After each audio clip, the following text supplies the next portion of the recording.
ArmyWife101.com, and I know I'm late. It's 6:17 p.m. Monday, and normally I would have talked about Army Wives Monday morning, but I just been a little bit busy and I didn't get a chance to. And then of course, the internet wanted to act up, and I don't know how to work the internet because this is a new company, and I just don't really understand this company yet. So whatever.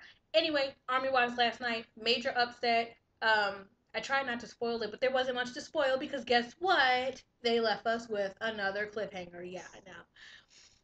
Any event, let's just get right to it. Let's start with Roland and Joan. Not much to the storyline. We know that Joan is the post Garrison commander. We know Roland is the army husband. Sarah Elizabeth, which is Joan and Roland's little daughter, started kindergarten, and pretty much Roland is dealing with his own feelings because Joan's job just really keeps her busy. And the only good thing about it basically is that she doesn't really have to deploy. But Roland is going through his own thing with that. And then in addition to that, Joan and Roland's daughter got into a Montessori preschool, which I guess is a really good school. Of course, she can afford to do that. Um, but when it kind of got out to one of the sergeant majors that she works with, he said, "Hey, you kind of better keep that on the low because it might not send the most important or a good message to those here on post that our CYS is not good." I feel Roland on what he's saying. He's like, "I don't really care about your job. This is my kid. I'm not going to sacrifice her education to make a political statement." On the other hand, you know how that goes. There's the politics when you're, that type at that high of a level of an officer's position, I guess. So whatever.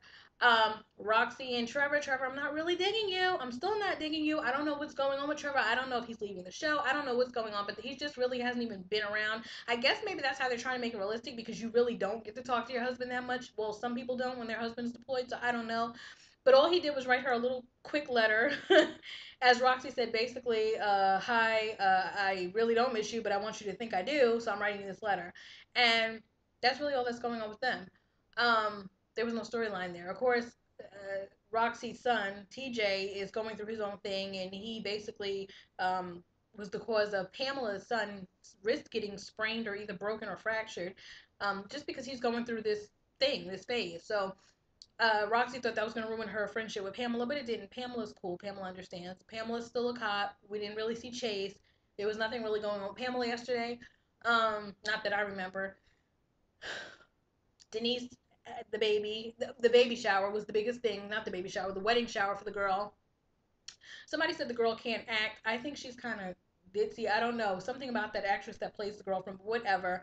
Um, the whole she didn't want to get married because of the questions thing. I kind of felt her on that. I mean, yeah, but Denise made a good point. Ask yourself the questions that are really important, like can you live without him? Do you love him? Whatever. In any event, she asked herself those questions. Apparently, she loved him. She couldn't live without him, so she called him, and all was made up within the hour of the show.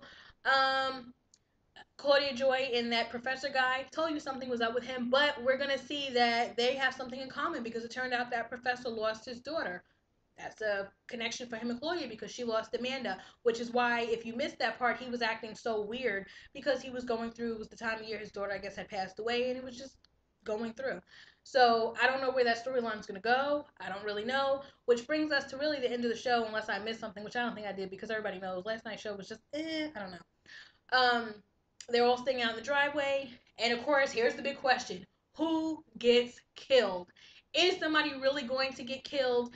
Everybody's been speculating. They don't know whether it's Frank, Jeremy. Frankly, I don't know. I'm overwhelmed by the responses. When I post the question up on Army Wife 101, I get a kick out of everybody saying, well, no. And I talk so fast I have to swallow. Everybody's like, well, my husband said no because the person was wearing this kind of cavalier and da da da da da da. And well, no, my husband said it couldn't have been because this person would have had to been a certain rank to come and tell Claudia Joy. And no, well, Claudia Joy is that 4G person and da da da da. It's hilarious. I don't really know. I don't know. I just don't see who they would kill off at this point. I think it's going to be one of those things that it's a cliffhanger to keep you hanging. It might not even be anybody from the main cast, you know.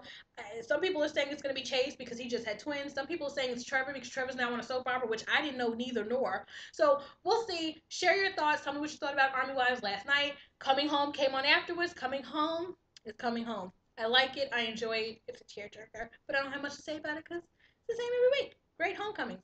What can you say about that? Happy. In any event, leave your comments, share your comments. Don't forget to visit me again at armywife101.com and visit me on my new blog, momblogger.com.